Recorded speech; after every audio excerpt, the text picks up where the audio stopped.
as I said, thank you, Lagos. Thank you for having me here. I am a media executive. I work in sales and distribution in film and TV back in the UK. I'm also a presenter and a host. And I'm really honored to be here with you all in a room full of beautiful, amazing women here this afternoon. And I want to just give a big shout out to my beautiful niece, who is the Chief Executive Officer here of iInvest. She is quietly confident, and that is Mrs. Toby Olushoga. Can we give her a big round of applause? You know, she does so much work behind the scene. And when we talk about community and women, I would say she's like a little sister to me. And my nieces are like my core group. When Dr. Jumoke spoke about women, trust circle, I can say my nieces have truly become my sisters who I can trust and speak to, and who are encouragers in different ways. So I'm going to call on our panelists, beautiful, amazing women who have done so much. A lot of them I haven't met, but I had the privilege of speaking to recently. One or two I know very well. And I'm just going to call on, the first one is Funto Ibuoye. Now, Funto she's a distinguished leader, an accomplished professional, passionate advocate of a kingdom-driven living.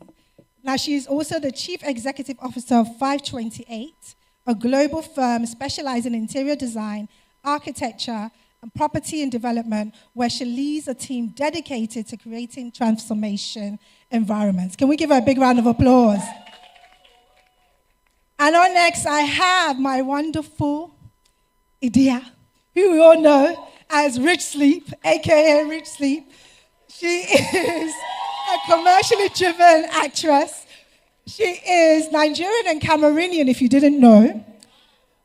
She's studied BA degree journalism and also a minor in business. Idia is just a force to be reckoned with. She goes for it. She's wearing her brand. She is her brand. She is Rich Sleep. On next, we have Londe Thompson. Let's give her a big round of applause. She's a highly accomplished lawyer. More than 14 years of experience spanning e-commerce, technology, banking, financial services, so many things, intellectual property. She's a company secretarial practice, regulatory compliance. Her career includes work within leading law firms and multiple local multinationals. Let's welcome her on stage. And last but not least, we have the beautiful Mrs. Olayinka Oyetunji. She is a distinguished finance professional, passionate mentor, dedicated leader, a chartered accountant holder, CFA, fellow Institute of Chartered Accountants of Nigeria, and a chartered stakeholder. Olayinka brings over 17 years of expertise in corporate finance and transactional advisory. Can we please give her a big round of applause? Now, earlier I started off by saying social capital. What does that mean to you all? So for me, instantly, when I thought about the word social capital, I thought about network is your net worth, like I said. But I thought, let me look at this and try and define it, right?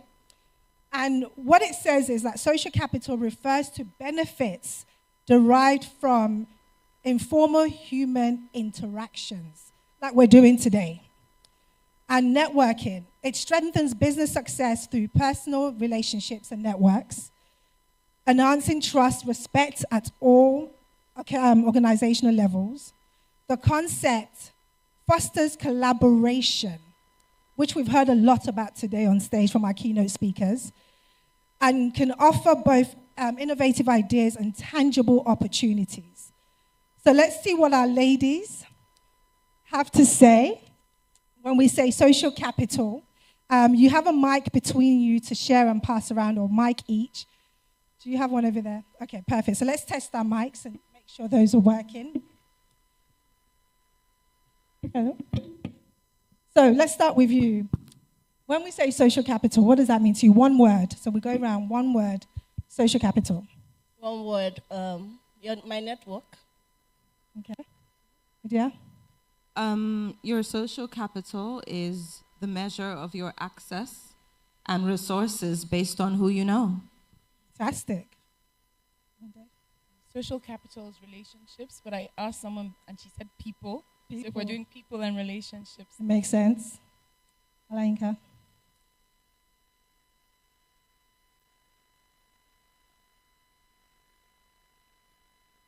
Can you hear me now? Okay, so your social capital is a network you can leverage when you need to. Fantastic. So we're going to do different stages. The first stage here is foundations of sisterhood, because we're talking about return on investment of sisterhood and social capital.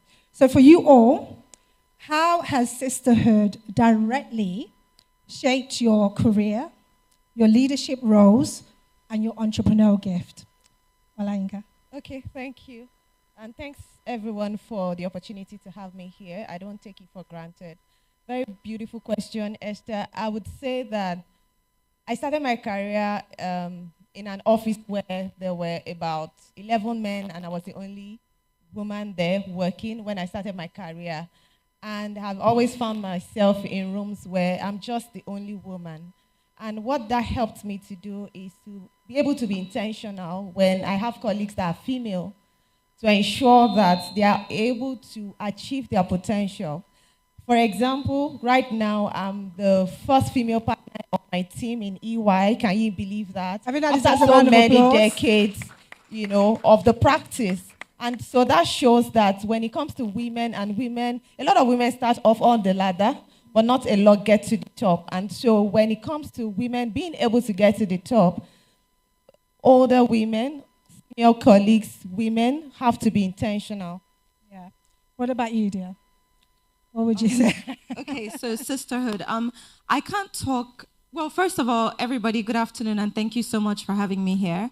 I know a lot of times we see a lot of panels like this, and we think it's really, really random. But I feel like everybody in this room is supposed to be here at this specific moment for a specific reason. So just hold on to that.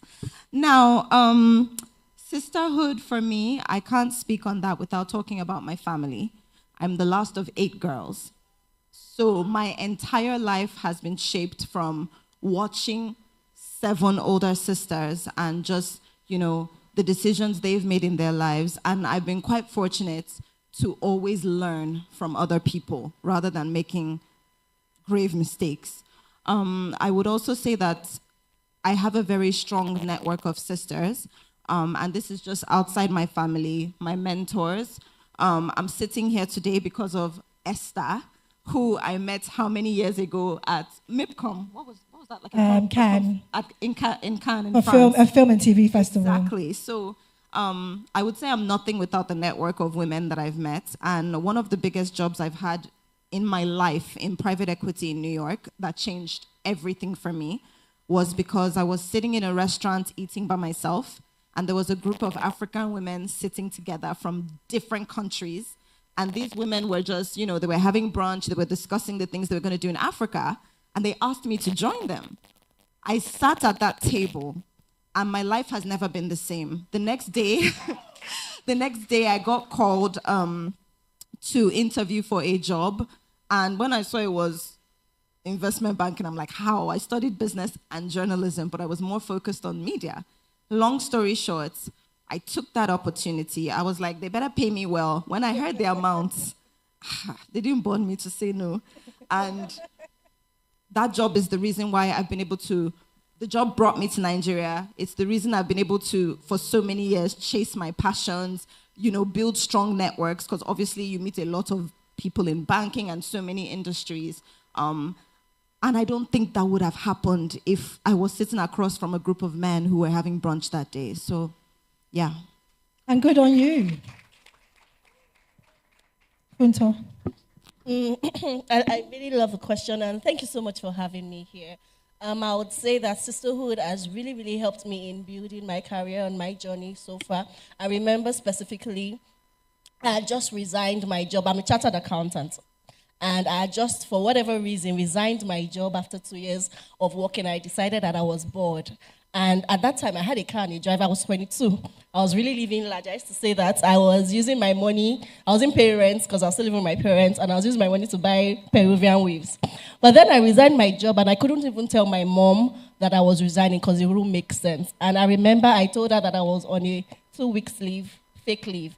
And in that 2 weeks leave, someone sent me a LinkedIn message, a lady that I just met at an event like this. We had just conversed, so what you did about go and meet someone to tell them, ask them what social, so something like that. And I met this lady and we exchanged contacts. And next thing, she sent me a LinkedIn message about how there's this opening for the PA, for a role that is the PA to the CEO of an interior design company, that, she just thought that I would be interested in that. I'm like, okay, I'm not doing anything. And at that time, I didn't even know what interior design was. So I did my researched on interior design, researched on the company, and I went for the interview, and I got the role. And it was because of that role. I did 3 months on that job, but that literally changed the trajectory of my life. Now I've built an interior design company for the past 10 years, just because somebody introduced me. And starting my business, and fast forward to starting my interior design business about 10 years ago in 2016, I remember just putting up on Instagram and saying, hello everybody, I'm now an interior designer, holla at your girl. I didn't really know what I was doing. I just finished, my training. I was doing internship. And then I got my first 2 projects. I didn't know where to start. But a friend of mine who has started her own interior design business 2 years ahead of me literally gave me an entire artisan list. Literally, that was how I was able to do the project. Even when I had, when artisans showed me shaggy, and, I was crying, she literally gave me money. I remember one of my very first clients, something about a table, and I had to remake the table. I didn't have the money. This lady gave me money to remake the table. And, that has just that gave me soft landing in my business. And through the years of building so far, I need funds for something. Instead of going to the bank that would charge me interest, I call my friends, I need so amount, I need this, and I get that money.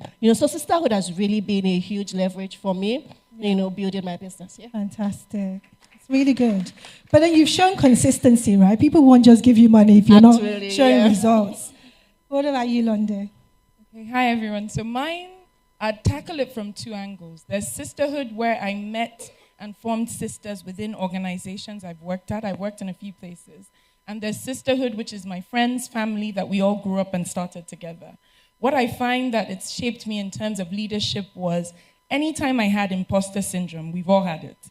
And you have those cheerleaders that you suddenly start to look at yourself through their eyes instead of your own eyes. So whether it's in the organization, you see someone cheering you on, you go home, you see someone cheering you on, and you suddenly realize that it's not just about disappointing yourself. You're actually also disappointing them potentially. And I think the second part to it, which you said about entrepreneurship, which I think is particularly interesting, is having worked for a few years now, what I've realized along the way is the terrain that we're in isn't always conducive for women to stay in corporate careers. Let's just be honest. Whether it's family, whether it is obligations. And so what I've watched happen over time is my friends do it afraid. So I've watched my sisters, all of them become entrepreneurs and do it afraid. And so each time I sit down and I think of how they'll come to me, we sit together, we're moaning about it, we're trying to fix problems together, we're trying to work it out, even if sometimes all it is that we're going and we're providing soothing for each other. What we do is we patch each other up and push each other back into the world. And that level of courage is sometimes all you need. And sometimes it's the ability, as I said, which I think is most important, at least for me, to see yourself through your sister's eyes. Because the reality is your sisters think you're stars. So once you see yourself through their eyes, you kind of just use it as the gumption you need to face whatever it is in front of you. I'm glad you mentioned that, because that was the next question in terms of mindset shift. So for you, the mindset shift is to see yourself in someone else's eyes, to push yourself to do it afraid. Would you say that's what you've adopted to kind of elevate yourself or to push yourself? If it's the mindset shift, I think the mindset shift is going to be an interesting, potentially controversial one, which is that The biggest mindset shift that I have had, which is linked to the initial sort of questions we were considering for this panel, was that, they asked me a question around what I think affects women in early stage careers in terms of getting to the top and what kind of mindset shifts do they need. And the reality is I find that a lot of women were a bit too reliant on proving our competence. We're a bit too reliant on merit. We kind of want to earn it all the time. And I'm not saying that's not important, but we do it at the expense of the social capital. So we do it at the expense of relationships. We do it at the expense of networking. We just keep thinking to ourselves that if you earn it, you get to the top. And then you kind of get to a stage where it's suddenly stagnant and you're realizing, oh, but when I go into, there are certain rooms I can't go into, and guess what? I didn't develop relationships for somebody to speak for me in those rooms. I didn't develop relationships for someone to be able to advocate for me. And generally, a lot of the time, it's those advocates that are able to push you to the next level. So the mindset shift for me came mid-career when I wish I had learned it earlier on, is that competence is fantastic, it's wonderful, but it cannot be at the expense of building your social capital, networking, building relationships within organizations. And I think where that's particularly important is we keep getting sold this idea as women that there's not enough room for all of us, wherever we are. So what happens in building relationships is you become competitive with other women. You're constantly butting heads. You're not trying to build. You're not trying to dominate. I remember in a particular role I had, the CEO used to call me and a group of women, I think there were about 3 of us, the cabal, because he knew that anytime we wanted something passed, we would come together unified, and he would almost kind of groan as he approved it. And after a while, he as the CEO, we'd walk into a meeting or we'd walk into a team session, and he'd just smile and say, the cabal has entered. And genuinely, it was something where we didn't see ourselves as the cabal, but there was something to be said for the fact that we were doing it together. And those relationships made other people more comfortable to kind of ask, how did you guys get this approved? How did you guys get this done? And it also helped with the people who tended to want to be bullish or bullies in the organization. Because when they know you're not alone and you have some people behind you, they know that that fight isn't just between you and them. It starts to become between a group. So do they really want to take that group on? That's the question. No, I like that. Thank you. Olayinka, on topic of mindset and leveraging relationships, you have an organization called Clean, and you partly set that up because you wanted to empower women, because you felt that, because we had a conversation about women not necessarily helping each other, like you mentioned. So you've come up with this. Tell us a bit about the organization and what steps do you teach women? Because there's some people in the room who probably don't know how, or are introverted, not quite sure how to, go about meeting people, engaging conversation. What does Clean actually do? Thank you very much. I'll try to summarize. So first of all, Clean is an acronym for Connect, Learn, Energize, Achieve, and Network. And it's a platform that we created in 2018, to bring people together, professionals of different stages. What we use is storytelling to encourage behavioral change so people are able to achieve their life and career goals. And from the very first, so we had our first physical conference in 2022. And from the very first conference, incidentally, Didi is here. Didi was one of our first speakers at Clean Physical Conference in 2022. And after the conference, we had 5 speakers, 2 females, 3 males. And from the conversations the female had, I just knew there was a problem. I knew that to be a career woman, because I'm in career, and to be able to get to C-suite, we had to do things differently. And from that very first Clean conference, I realized that we needed to set up what we call Clean Women Mentorship Program. And we started that last year, and then we have a second cohort this year. Now, what have I realized about women? We are just naturally, we don't want to be seen. I think that's the first thing. Somewhat, maybe culturally, maybe certain stereotypes that we are familiar with. Like the example the Honorable Minister gave, a man is always ready. When you ask a man anything, whether he's qualified or he's not qualified, he will tell you he's qualified and he will go for it. A woman will check the checklist and check whether it fits into particular thing that you are looking for. So we decided to have, one-on-one with women on what are the things you need to do. And I'm going to X-ray on something, which is visibility and networking. You can't achieve anything without being deliberate about your networking. So for example, what you find out in offices, which happens a lot, is that in an office, you see the men speaking on Monday morning. They're talking about football, they're talking about politics, talking about who beat who on, some nonsense talk, so to speak, to a woman. But you know what they're doing is they're building friendships, they are building relationships. And then on Friday night, they'll say, let's go for drinks. You have clothes to work, I have my kids to attend to. You miss those opportunities. And the funny thing is, you that are home, not with them, they are deciding your destiny when they are having those drinks on Friday night. And so you have to be intentional on how you want to create your visibility and build your networks. Now, can I go on? Network building is not just about building relationships with your bosses. Really, it could be this mic. This information must get out. Please. So talking about relationship building, it's not just building relationships upward. It's building it downwards, sideways, everywhere, including the security guards, including the drivers, including the secretaries, because you know what? They even have more information than your boss sometimes because they listen to everybody. And so you have to be intentional. So one of the things I do, for example, I don't just go to events without thinking of the people I want to meet. I already know the people I want to meet. I try to find out who is coming for that event. What do I want to say to them when I meet them? When I go for meetings, I don't go there and keep quiet. If you go there and keep quiet, you're already forming an impression about yourself. So when we talk about relationship building, it's something that you have to do intentionally. And it is when you build relationships that something happens to you. You then find somebody that calls you, a talent, and then they invest in you, and then they become your sponsors.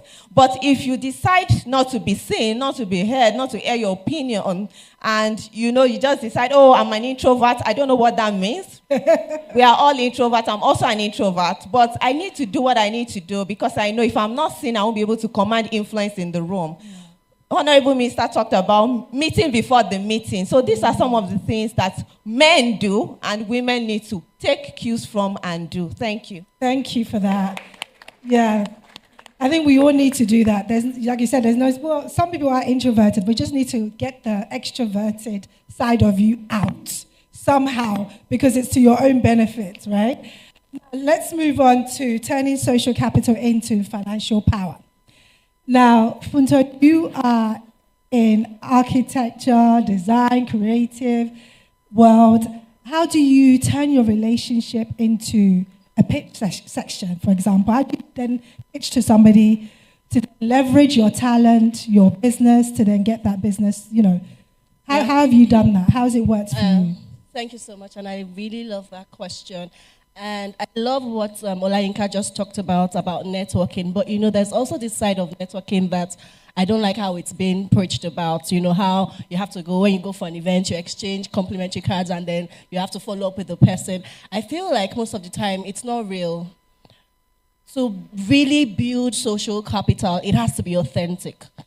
You have to have something of value that you're giving to that person, right? I've had situations where people have referred me that I don't even know and said, oh, just call this person, she can do this person. People have called, someone, when I was talking to someone about what social capital meant to me, I said is people being in rooms where I'm not and referring me, because that's been my experience. Throughout my business, majority, 70% of my business, of the projects that we have handled, has come from referrals. And most of the time from people I don't really know like that, but they've interacted with me at some point, one way or the other, and they can see excellence. Yes, they can see that this person is really good at what she does. They can see character. They've interacted with me, they've interacted with someone that has used my services or we've interacted before. They can see that, this person is a person of integrity. So building social capital is not just about exchanging complimentary cards and telling somebody, oh, I'm an interior designer, this is what I do, use me. Why would I want to use you? I've come to realize that people like to do business with people that they love, people that they trust. Yes. So if I don't know you, first of all, I can't love you and I can't trust you. Yeah. So building that relationship takes time. It takes, one call here, one check-in, how are you? So now I've met Idia. I'm going to ask her for her number. We're going to exchange WhatsApp details maybe. Yeah. Then next month I'm going to, oh, Idia, I saw you launch this. I saw you did that. Oh, I'll show up for an event. If Idia sees me at an event that she's organizing, she'll literally be surprised and be like, but I made a note in her heart. Exactly. Right? Or I buy I buy a pyjama set. And I send her a picture, oh, Idia, I just got my package. Yeah. It's going to leave a note like I'm adding value to what she's doing, right? Exactly. You see, so I feel like social capital is built over time, right? It's built on trust. It's built organically. And when it translates to business or career, so the person that I said who referred me for that role, we met at an event like this, like I said, but I mean, we had two or three conversations after, just checking, just being authentic, just being real, like, oh, how are you? How are you going? How are you doing? What are you going through? How can I help you? And one thing led to another. She just thought that I would be the right fit for that role, and then she recommended me. So I feel like social capital built authentically is what will translate into partnerships. And I like what you said, because it's not about what can you do for me, but what can I do for you as well. So you're kind of adding value. You're taking notes as to what that person needs and wants. So you're thinking about them and you reach out to them first. Now that's great. So not from a transactional point of view, but really caring and wanting to be of value. So, Idia, you're in a different space, so to say, because we're now in the age of digital, social media. Now, how do you leverage your social media? Because obviously influence is based on how many clicks, how many followers you have. How have you built on that? You know, how has it worked for you? How do you leverage those relationships?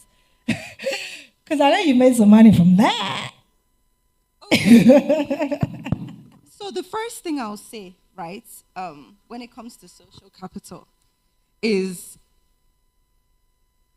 I find that I'm so angry at everybody I know that is in business that didn't tell me how good business can be.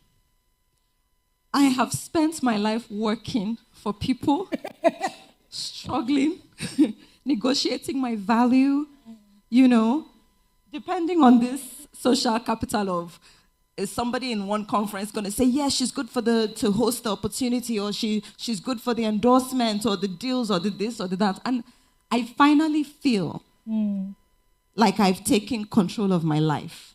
Okay. You know, earlier I talked to you about sisterhood and being the last of 8 girls. But I didn't tell you what it's like to be the last of 12 children. In a family where everybody is so strong as a character, as a personality. I've lived my entire life as so-so-so's younger sister, so-so-so's daughter, so-so-so's sister. And I felt like my whole life I've been fighting, especially in my career, to build for myself, to show people how smart I am. And this is kind of like the validation that she was talking about, is like when you are working so hard to prove that you can break that ceiling, you can this, you can be Idia Aisien, not this person's daughter, not this person's sister. Now, when I decided to launch Rich Sleep in December, I said, first of all, people are going to say, okay, this is one of those influencers. Now we're going to see that, you know, it's just social media. Maybe 1 or 2 people will order out of pity. Then I spoke to a fashion designer in Nigeria, a man, and he was like, I don't know why you would enter this business. There's nobody in Nigeria that is able to sell even 500 pieces in a month. There's nobody that can this. And if you talk to some people, you will be depressed. So they always say, yeah, talk to people, ask questions. Talk to people that are where you want to go. It is so important, because after talking to that man, I almost didn't launch. The day before I launched, my most trusted assistant quit. everything that could go wrong went wrong. I was packaging orders myself. I don't even want to get into all that. One of the things that I would say is so important when you're trying to build financially is preparation. I don't want to give any motivational speech on how you will just start a clothing line and tomorrow, blah, blah, blah. To meet up with the orders and what happened to me, you have to be prepared. I had been trying to launch this for maybe almost 2 years. So what happened was we had stock coming in, and each time I was unimpressed. So I would make more and more and more. You will see some, sorry to those who bought back when it first launched, you will see some that the logo is different. You will see some that may not, be up to this. So you will see different fabrics. But by the time I launched, in 2 weeks, I sold out 1,000 pieces. Wow. I'm not a celebrity that can make noise on social media. I don't dance a lot. I don't know. I've tried it. I actually like dancing. I've tried it. I can't. I'm not good. I actually like it, but people always tell me to stop.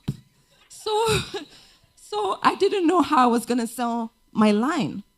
But because of that preparation, and I would even say consistency, because there were so many times I wanted to give up, I was frustrated. I was like, please, let me just go back to being so-so-so's daughter at this point, because this thing is not do or die. But anyway, long story short, that preparation and that fight, the consistency, when Rich Sleep launched, it was a matter of days where it's like, hey, I heard your stuff is really good. Can you supply this to my resort? Can you supply this to our spa? Can you supply this to this hotel? Can you supply this? We're having a bridal party. Can you supply? And we're talking, I'm one woman with like 2 tailors. But because we had been making and making and making so much, I was able to supply a resort. How? I can't explain it, but then we've gone on since then to just buy more machines. If you told me I was going to buy a sewing machine in my life, I would have told you, what are you talking about? But I know a lot about machines now. Button making, this one, hose creating it. I have every color of threads you can think of on the planet. I know everything. I know all the shades of white. I know everything now, and I'm constantly learning. So I would say for me, preparation, not being afraid to constantly learn, because you do not know, not everything, anything. Every day you're literally waking up next to people that know way more than you, next to people who are more accomplished than you, next to people who are going to give you feedback that will hurt. And honestly, I've just had to roll with that and constantly say, okay, how can we make sure this mistake doesn't happen again? How can we make sure that this is better? And I think it's that reputation, that consistency, that willingness to constantly learn and being nice to people. If you want to believe in God, become an entrepreneur. Yeah. This is where And use my motto, kill them with kindness. Well done. And for you guys, you're both in the corporate world. So how have you leveraged, let's say, when in your career, when you've had to transition, right? How have you leveraged your network to pivot or to transition in any way? Olayinka. Thank you. I like that question. And I like it because I'm someone that transitioned into consulting as a manager about 8 years ago. And it wasn't commonplace for you to find people being, admitted into a firm as a manager when they don't have consulting experience. And so the question is, how did I pivot? As at that time, I was in investment banking, and I wanted to move from where I was working. And I called my friend up one day and said, hey, guy, I'm looking for employment. I'm sending you my CV now.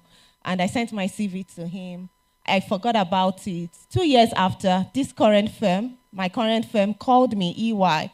And I didn't even know, I only knew that it was my friend I called 2 years earlier that sent my CV to them, because the version of the CV they had was an old version. And how did I know? When I picked into the CV, I didn't see my CFA designation. And I'm like, no, this is not current. I'm not a charter holder of the CFA Institute.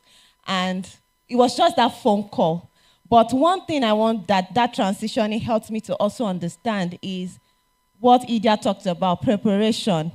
Even though I wasn't in consulting, I was preparing myself for years, let's say about 10 years prior to that time, preparing for that role. And I didn't have to struggle because I didn't have consulting experience. I fit in so easily. They don't even remember that I don't have consulting experience. And that's because I was prepared for the role and I consistently, built in that excellence that is required into the job. Thank you. Okay, so I'll start off by saying, when the instinct comes, please feed into it, and I'll explain why. I remember, because based on the example, that the question you've asked directly, I remember once going for a job interview, and I was interviewed by HR. There was a woman who took me through the process. Ironically, at the final stage, I realized the job wasn't for me, and I decided I wasn't taking it. Fast forward maybe 6 months later, 8 months later, I was still job hunting, but it wasn't a right fit for me, and no one was sending me away from where I was. And I just got a random call from a very, really top-notch, really good multinational company. And just before they called me, this same woman from HR, from that company that I turned down, said, I'm no longer with that company. My friend was looking for someone. I remember how well you interviewed. You were really great. I'm putting you forward. I don't know what's going to happen. Good luck. I can promise you, before that, we'd never spoken. Yeah. Till today, we haven't spoken. But the idea was, there is a competent woman. I'm going to put her forward. And for me, that's what I say about the thing about the instinct. When the instinct comes, please just feed into it. Just try your best. Another example I remember is in another role, you say about transition. In another role that I had, I came into the company and I thought I had negotiated really well. So I was very happy in the role. I started gung-ho. And there was a woman that joined the company and we were all senior counsel. So there was 4 of us. And I promise you, I was doing the sleepless nights. I really like to give it 100%. And I think her conscience, again, when the instinct comes, wasn't right. And she kind of called me one day and she said, okay, I'm the kind of woman who gets into an organization and I play strategic. You clearly are about merit and working hard. I've realized that you're earning significantly less than all of us in this level. My conscience isn't going to let me sit with it. Whatever you are able to do with this information, please be discreet, please be professional, but go and sort it out. And you best believe that was sorted once I realized. But the point around it is, there's always this instinct, and I don't even know whether even sometimes it's cultural, where you kind of just stop being your brother's keeper. You've had enough blows where you go to someone and say hi, and the person gives you a look like they've never seen you before. You've tried to be nice, and the response you get is a bit lukewarm. So after a while, you just kind of are like, let me just face my lane. There's this lane, let me face mine. And no, honestly, I think all of us have been in that position. But when I look at the different people who didn't face their lane, who kind of said, you know what, I've met her, I see how much she's putting in, and I want to, because I'm in the position to make things easier or better for her, create one. Right now, I'm in the middle or end stages of an interview process. And the interview process that I'm in, again, was another woman who sent my CV somewhere and said to the person, she is fantastic. She didn't say she's good. She said she is fantastic. But you see, this is the thing, and I think the Honorable Minister mentioned this earlier. You have to show up. Yeah. I'm not going to let her say I'm fantastic and go there and make her look bad. Yeah. That's the reality of it. These opportunities, when they come created for us, we have to rise up to the challenge. We have to show up. So it's almost like you were mentioning about the resort. It's like you saying, I've just started a business, my business is new, but please understand, if you come in 3 months or 6 months, I'll be able to do it. Yeah. And sometimes we do that and we get upset when the person doesn't respond. And the person is not understanding. It was Monday and they said, can you have it ready by Wednesday? That's 100. Yes. Yes. And you have to show up, because I imagine her if she had said, Londe, your CV, get it to me. Oh, I have to start dusting the CV, updating. Okay, can I send it to you in 2 days' time? It was literally, give me an hour. Whatever it is I was doing, it went down to the backside. So for me, in this thing, in what you're talking about, transitions, these are 3 different stages in a span of, I'm telling you honestly, about 7 years. Wow. These different incidents have happened, and they've all been spearheaded by women. I intentionally focused on the women because these were all women who had no direct thing to gain from supporting me. I was not paying them. They were not going to get promoted because they provided an opportunity for me. But it's had such a significant impact on the trajectory of my career and my life. So please, I cannot stress it enough. when the instinct comes to show up for another woman, do it. No, that's great. Not just great, fantastic. Okay, so let's go on to practical frameworks for building sustainable networks. Funto. So what steps, so women sitting here, what steps can help them to be more intentional in terms of value-driven communities, multiplying opportunities? What steps have you taken? What has helped you that you can pass on to anyone sitting in this room? Building value-based community. I think, first of all, there's this phrase that we say a lot in my church: don't do life alone. Don't do entrepreneurship alone. Don't build your career alone. You need a community of women who love you and are loyal to your cause. Right? So number one thing that I'll say is have shared values, shared goals. It's easy to build a community around, oh, we both like, we're both kind, we're both Christians, we both love prayer. You know, most of the communities I've been in, on unifying cause is usually we like praying, but we are entrepreneurial, we are driven women, but we like praying. So we'll come together to pray. After we finish praying, oh, what's happening in your business? How are you doing? All of that, you know. So have shared values, shared principles, and shared goals. So shared goals, by the next 4 years, I want to have achieved so and so. I want to have bought my first house. I want to have built an estate, you know. And the beautiful thing about communities like that, let me give you an example. A friend of mine, you know, we're all entrepreneurs. We're 4 of us, right? But this particular person, our dreams are so big. You're thinking you want to buy a house in Banana. She's thinking she wants to build estates. So by the time you have conversations with those kind of people, it starts to expand your own thinking.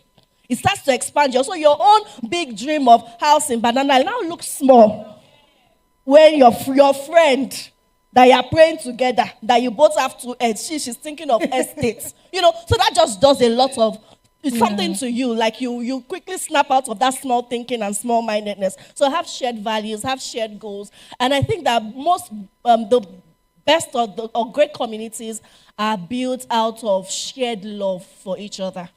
Yeah.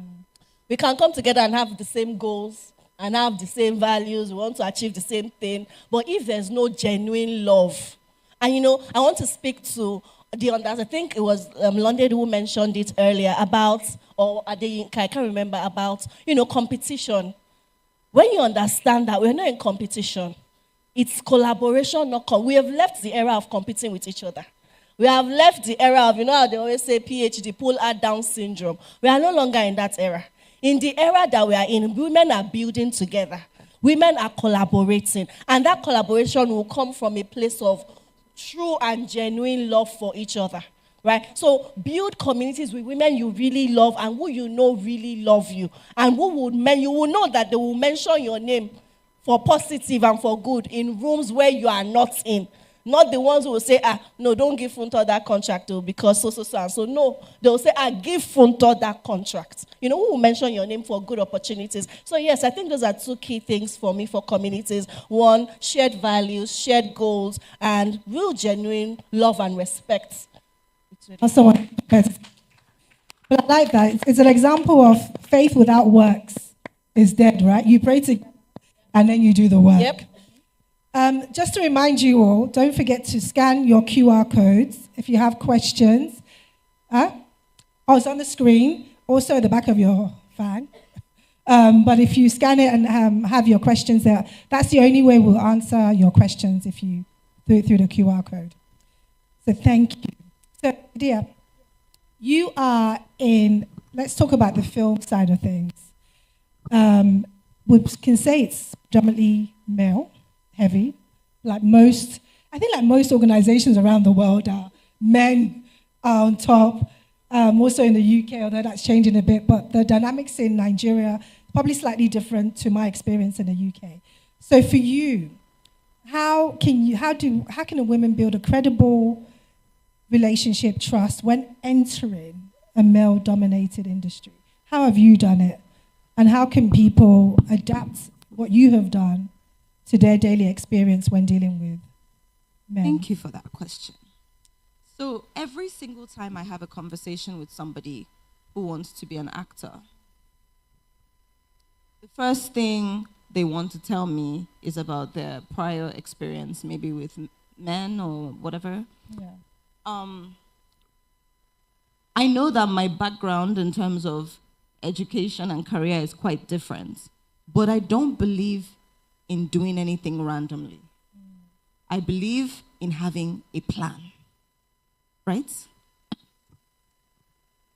The first thing, if you want to become an actor, or if you want to work in media, TV, film, anything like that, is to identify 1, 2, maybe 3 people in your industry, whether it's here or globally, that are doing exactly what you want to do. Yeah. There has to be an idea of what The end goal is. this person looks like, this person you're trying to become. Because you can't just waltz in there and be like, oh yeah, maybe I'm pretty, or I'm this, or I'm that, or you know what, I'm just going to go and do as much waka pass. Before you know it, 5 years will pass, I would still waka passing. Honestly, have a plan. Identify people that look like you or that you want to look like. It's also okay if they don't look like you. If you want to look like them, it's fine. It can happen, right? I know people who have remodeled their entire life to be like XYZ person. The second thing I would say is do not be afraid to reach out to people. I know for one, for me, I'll tell you what I did, but I know for one that many people, and I think someone on the panel said it earlier, that people get tired of reaching out to people because sometimes it seems like it doesn't go anywhere. But for me, that has never happened, and I will tell you why. I am a troll. I wanted to be a TV presenter, and I reached out to so many people, from Toke Makinwa to Bolanle Olukoni to Auntie Mo. I stormed into an audition Auntie Mo was having. She was having an audition for actresses. And me, I wanted to be a presenter on Ebony Live TV. And I was there. And they said, you're not seeing MA unless you are reading this script. I said, I'll read the script, but I'm here to be a TV presenter. That was my first close call to be an actor. And I didn't even know I was ever going to act. I stood on the stage and Auntie Mo is like, oh, are you ready? Because naturally I'm very dramatic and I'm very sensitive. I read the script and I started crying. She said, an actress that cries on cue. And her, Heidi, all of them are sitting there and they're like, wow. And I said, no, Auntie, oh, sorry, now that I've read the script, I just wanted to tell you that I want to be your next presenter on EL Live. She was like, my darling, you're not going to become famous if you don't go this acting path instead. And I said, no, Auntie, don't worry. I'm going to be your biggest presenter on Ebony Live TV. And she was so confused. Like, so many people want this part. You are here. I'm literally telling you to act. And you're telling me this isn't why you're here. But what I'm saying is this. Because of how I stormed in there, because I was good at both things, so I didn't even know I was good at the acting, but because I was good at both things, Auntie Mo never forgot that day. They offered me 2 roles. And she sent me a message. She told me, Idia, I'm telling you, you're supposed to act. So by the time I shot Neka the Pretty Serpent, and it was in cinemas, she sent me a message. She said, my darling, I told you so. Now, Auntie Mo is somebody that I have held on to. I cannot call her every day. She does not have that kind of time. But she is someone who I have watched that keeps going. Every day or every 2 days, she's shattering a glass ceiling or another. Yeah. She's walking into rooms that you can only pray to be in as a woman, locally and globally, whether we like it or not. And most importantly, she is creating opportunities for other women. That is exactly what I want to do in Nollywood. When I eventually went from TV presenting, because at this time I want to be a presenter, right? I didn't know that to get endorsements and all that, you actually have to just do something bigger. Because everybody was saying, yeah, but she's a presenter. Why? Let's just use an actor. Eventually I said, this acting, we'll do it. By the time I became an actress, obviously I didn't expect to start off with a role on Netflix. By the time I became an actress, one of the things that I learned was that life is not a straight line, right? So the third thing I'll say is important. So first, you're identifying people that are similar to who you want to be. 2, you're reaching out to people unafraid, because guess what? If you reach out to 30 people, 2 must respond. Don't reach out to 3 people and say, Auntie Joke did not answer me. Oh my God, women are so mean. Women don't support women. I'm coming to that, by the way. And the third thing, my journey has taught me that success is not a straight line. So you have to be ready to embrace anything that you're not prepared for. The third thing, you have to be flexible. You have to be flexible. The fourth thing I will always say, which comes back to the stories a lot of people tell me when they want to act or they want to do something, and they're like, oh, men will chase you during the interview. Not one guy. Nobody. They did not born you. Are you sure? Will come and tell me. Because you're beautiful, you're attractive. We know what Nigerian men can be like. Anybody. Because when you mean business and you're about your business, people also can tell. Have a plan. Yeah. Walk into a room. If somebody wants to change the topic and, oh my God, since I've been a child, I've just wanted to, I will keep honing down on why I'm here. You cannot propose anything to me that is not what I came into that room to discuss. I love that. Do you understand? Don't go in there and be like, oh, I just need help. Any way you can help me. I really want to be the best actress in the country. Who cares about that? Everybody wants to be the best at something. Everybody wants to be rich. Come in there with a plan. Now, the other thing I'm going to say that I think is very important that we talked about with women, saying women don't support women. Please drop that stereotype. Please drop that stereotype. Don't meet your fellow woman with all these, like, with a heavy mind. You're already thinking they're not going to like you. I think you need to shift your mindset. And, yeah. Fantastic. Can we give her a round of applause? I had to ask that question because obviously it's important to, and I think Dr. Jumoke touched on it in terms of don't allow your feelings to take over.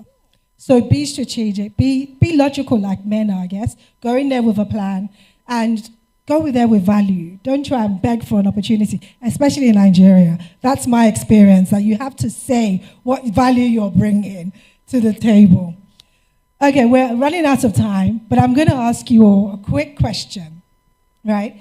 If you could do it differently, in any way that you've pivoted, you've changed career paths.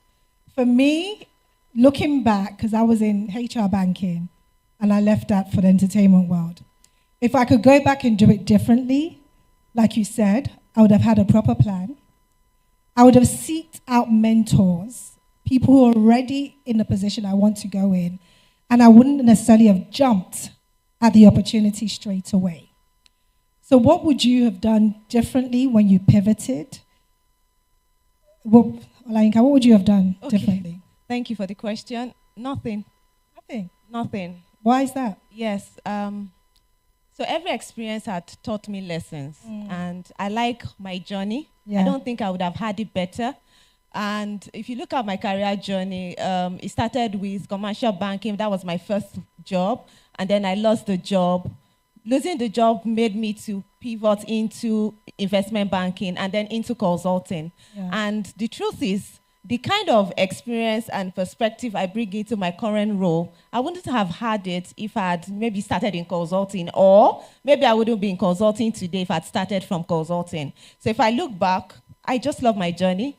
I love the challenges I faced. I love the experience. I love the opportunities it's brought my way. So I don't want to change anything. I just love the journey. I love that answer. Thank you.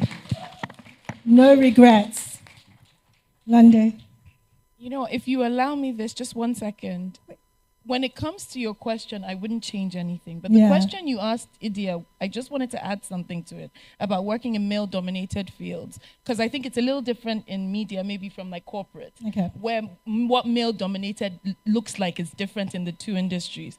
And I find that what happened to me, and I'll give an example. I work in legal and compliance. And I remember going toe-to-toe with the guy that was head of investigations on an audit that we were doing, because I was like, there's no way I'm not passing this audit. And I would go toe to toe with him on a daily basis. And I remember when I was finishing that role and he said something to me and it stuck with me my whole career. And I hope it sticks with you as well because it was really impactful to me.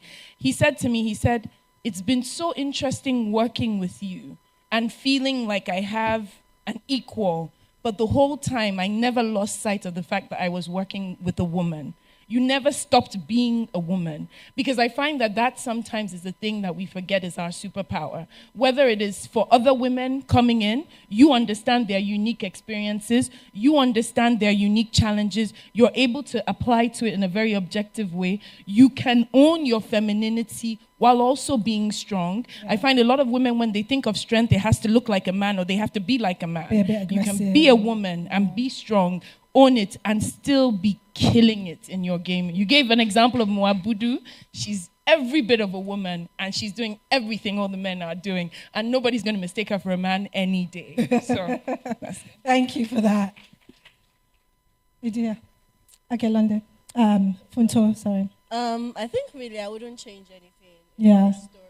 And I'll just say, a lot of times, everything we go through is leading up us to where we are meant to be. So owning your own story and owning your own journey, regardless of, I feel like even your mistakes are part of the story. Yeah.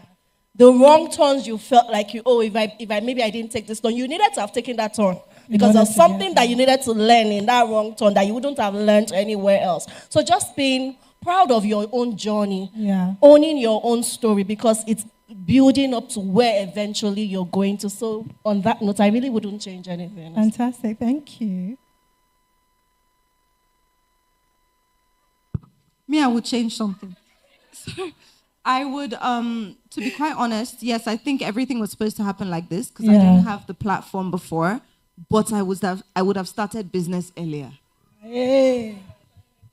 Note to self. Can we give them a big round of applause? That was fun. Ladies, thank you. Olayinka, Londe, Idia, Funto, thank you so much for being open. We haven't quite finished yet. We've got questions now. We literally have like 7 minutes or so to go through questions.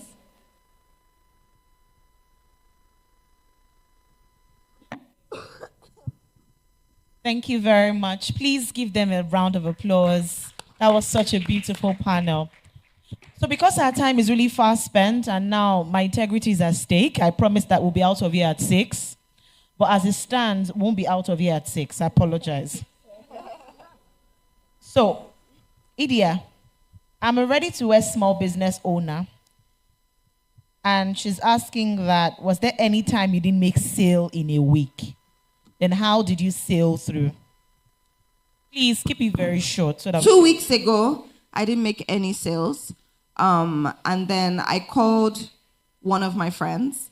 I had an interview with Toke Makinwa, and she was wearing the pajamas, and it sold. So see if you can reach out to somebody that can model your brand. In fact, who's the person? I'll wear your brand.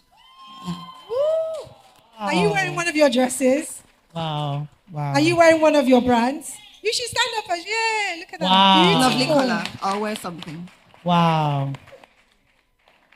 That's beautiful. Thank you, Idia. Thank you so much. Olayinka, what practical advice do you have for transitioning from a fintech product role to policy and advisory without a mentor? And how can I build credibility, please, in 30 seconds? Please. Okay, first thing, you have to network with people in the industry where you want to transition. That's very important. Number 2, you have to build the skills that are required for that role. 2, 3, try to volunteer for the kind of role that you want to take. If you're able to combine those 3, you finally get something that will pay you off. Thank you. Thank you. Thank you so much. Thank you. Funto, how do you handle female friendships that turned sour immediately after they get married? I love that question. And I think I've experienced that. So when we got married, some of my friends who were not married at the time just maybe felt that, they just couldn't be my friends because they were not married. But I think that it's important to, 1, be empathetic. we're all on different journeys. So because you're married or your friend is married and you're not married, they've stepped into a completely different role. They are now a new person. They now have new responsibilities, new things to think about, So they might not really have time to really be that friend that they were before they got married. So empathy is very key. But then also give grace to people.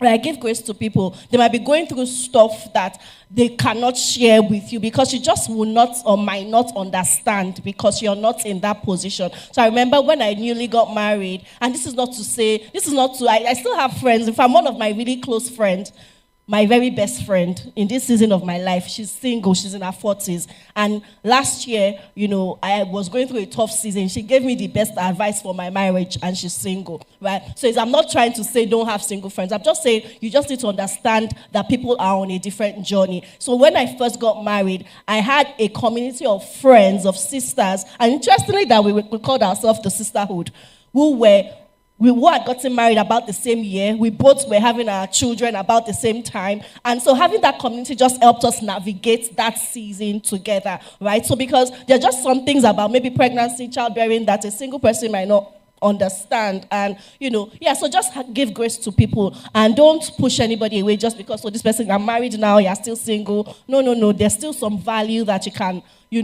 give to that relationship and receive from that relationship. Bottom line is give people grace. Thank you, FI. Thank you. Londe, coming to you. What advice do you have for someone excelling at work but facing challenges from women who feel threatened by their performance? Ooh, that's a really good question. And I can actually give a quick example. I remember working with my boss, and we were the best of friends, and she would praise me that, Londe, since you joined, the minutes in company secretariat, they're so much better. Everything is so much better. No more complaints, no more issues. Then the CEO wanted to promote me, and suddenly it became, Londe is not that great. And I was stunned. I was like, excuse me. And it became, Londe is not that great. And I remember the CEO calling me into his office with wisdom. Sorry, do you have? Yeah, calling me into his office. Can I take it from you? Okay. Calling me into his office with wisdom and saying, Londe, you have to go and figure out how to manage her. And obviously in that moment, I felt like the victim. So I didn't want to manage anyone. But the reality was I needed to manage her. And that's what I did. I did manage her. A lot of the time in these situations, we want to be saved, but we forget that you're the one who's going to save yourself. Go in there and figure it out. And take out, as they've all said in different ways, emotions out of it. It wasn't fair. It shouldn't be like this. I'm trying my best. I'm being victimized. Once you park all of that to the side and you're able to think strategically and very clearly, the solution immediately appears to you. And you figure out how to fix the issue. Because you're going to meet all of those kinds of people in your journey. It's inevitable. Thank you, Londe. Thank you so much. Olayinka, after Olayinka, I'll take one more for Idia and we're done. Olayinka, I'm trying to pivot into consulting from healthcare.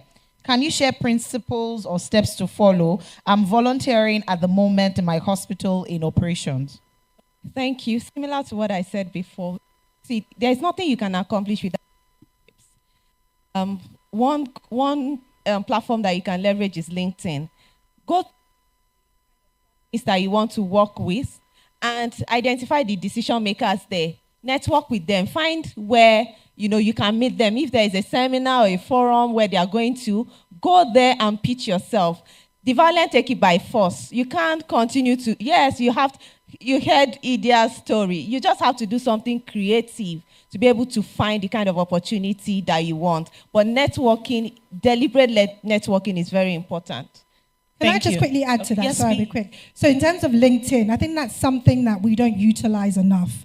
My current role now, I actually reached out to somebody on LinkedIn, had a barter with them for them to coach me, change my CV, and they were the ones who then referred me to the job I'm in now.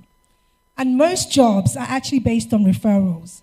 People, they might advertise it, but they will go based on referrals. So you have to leverage the networks, even on social media, such as LinkedIn. Do not be afraid. And like Idia said, troll people, keep bombarding them, because you need them more than they need you. So the more you pester somebody, the more you be on their mind for them to help you.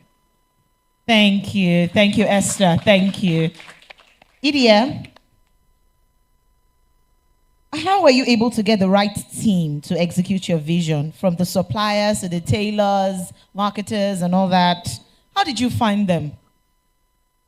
Please, I don't want them to watch this and think they're the right team, because I can't fire anybody at any moment. Okay, no. I asked a lot of people, to be honest. I asked a lot of questions. I initially just started from my close circle. So one of my really good friends, her mom was the one handling my production.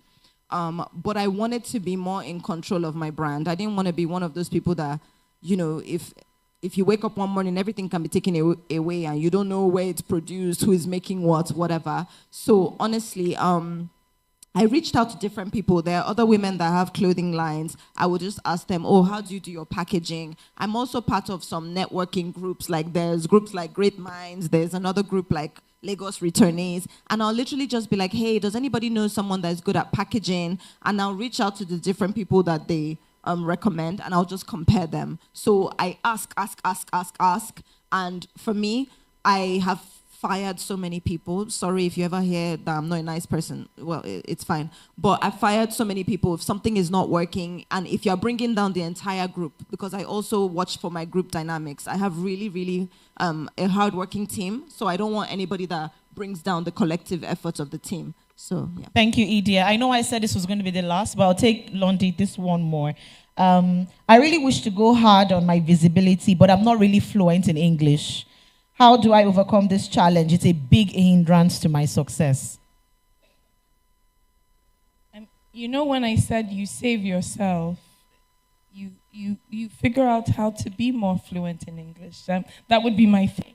If English is the key thing that you feel like will get you to the next level, go to a school, go to online courses, figure it out. I do think a lot of the time these things, and again, I'm only understanding it based on what you've said. So if English is the obstacle, you can cross that obstacle. It could be anything. Go to the university and look for a tutor. Go to a secondary school and look for a tutor. Literally have somebody come to homeschool. Do a short course. Do an online course. Like, these are all options that will get you to that place if that is the barrier. Yeah, you have to equip yourself.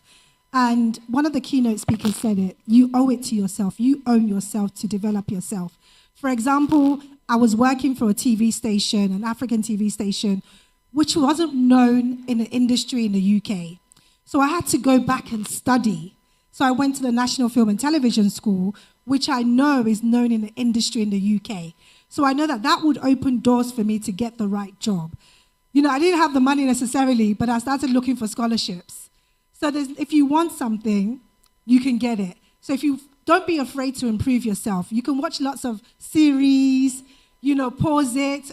YouTube is great. There's some words that I don't know how to pronounce. I'll type it in YouTube, and you repeat it over and over and over again. And then that way you become more competent. And also align yourself with people that speak fluently.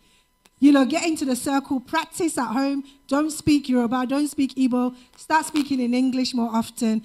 And then before you know, and stick with your own accent. You don't have to choose a different accent. Stick with your own accent, you know. Idia, yeah, that's what I'm... Idia, someone says she's a strategic recruitment consultant. Stop speaking pidgin. Okay. Point taken. Idia, someone says she's a strategic recruitment consultant, and in the spirit of putting herself out there, she wants to partner with you to build your human capital. Please. Her name is AK Precious. Please wave Precious. Okay. All right. That's it. Please, can we give them a lusty, generous, resounding, roaring applause?